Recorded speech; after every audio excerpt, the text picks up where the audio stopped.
The gentlewoman is recognized. Thank you, Madam Speaker. And first, I'd like to share the thoughts of sympathy for the family and friends of our colleague, Mr. McEachin, that my colleague from Massachusetts did express. Madam Speaker, I thank the representative from Massachusetts for yielding me the customary 30 minutes, and I yield myself as much time as I may consume. Today, we are here to consider a rule providing for a number of bills and resolutions.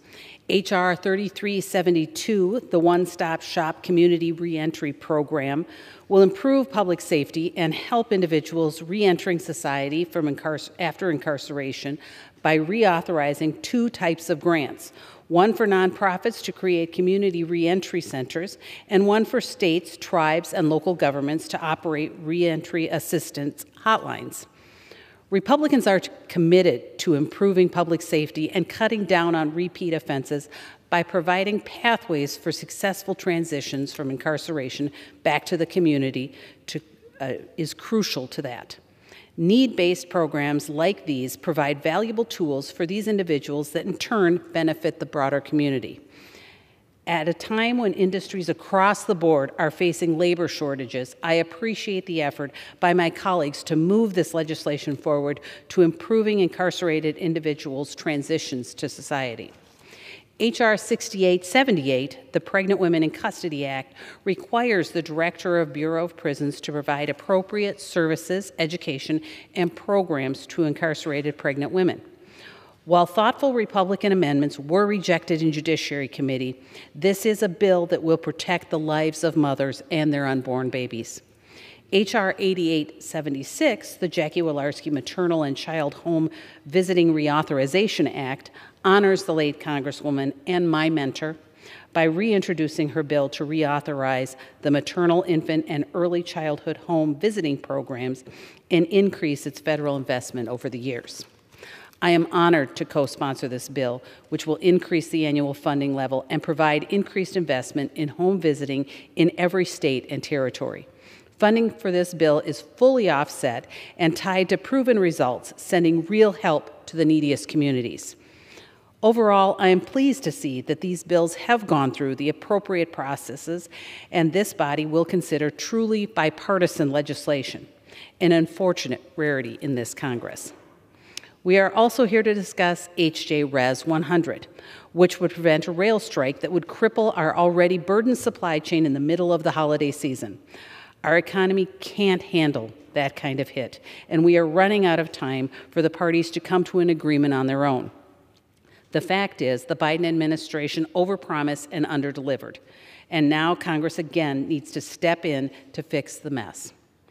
Our country's economy can't handle a strike that reports would say would cost $2 billion a day.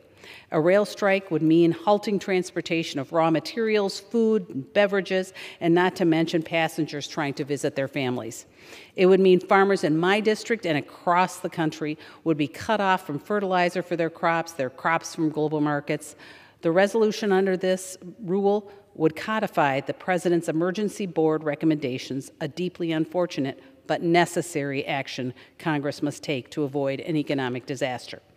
Again, it is unfortunate that the situation that has come to Congress stepping into collective bargain negotiations, but the consequences of a strike are far too severe. However, we are not debating these bills today. We are debating the rule. And Madam Speaker, I would point out before I reserve that multiple items were added to this just hours before and during Rules Committee yesterday. Also included, the rule deems and provides for consideration of multiple pieces of legislation that Republicans were not informed that would be included until just minutes before voting on reporting the rule. One of these provides H.Con. Res. 119, an enrollment correction to H.J. Res. 100 that goes well beyond the bounds of the President's own request and appointed recommendation, to the point where Congress is not only stepping into collective bargaining, but now effectively negotiating on behalf of one of the parties. Another last-minute addition, by last minute I mean literally during committee, was the deeming of a bill to rename a room on a Capitol campus after the current Speaker of the House. Madam Speaker, I started the day yesterday hoping to strike a more positive tone than I typically do regarding rules.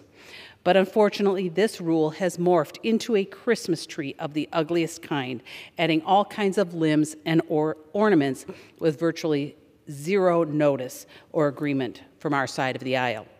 It is for this reason that I oppose the rule, and I ask members to do the same. Thank you, Madam Speaker, and I reserve. Gentlewoman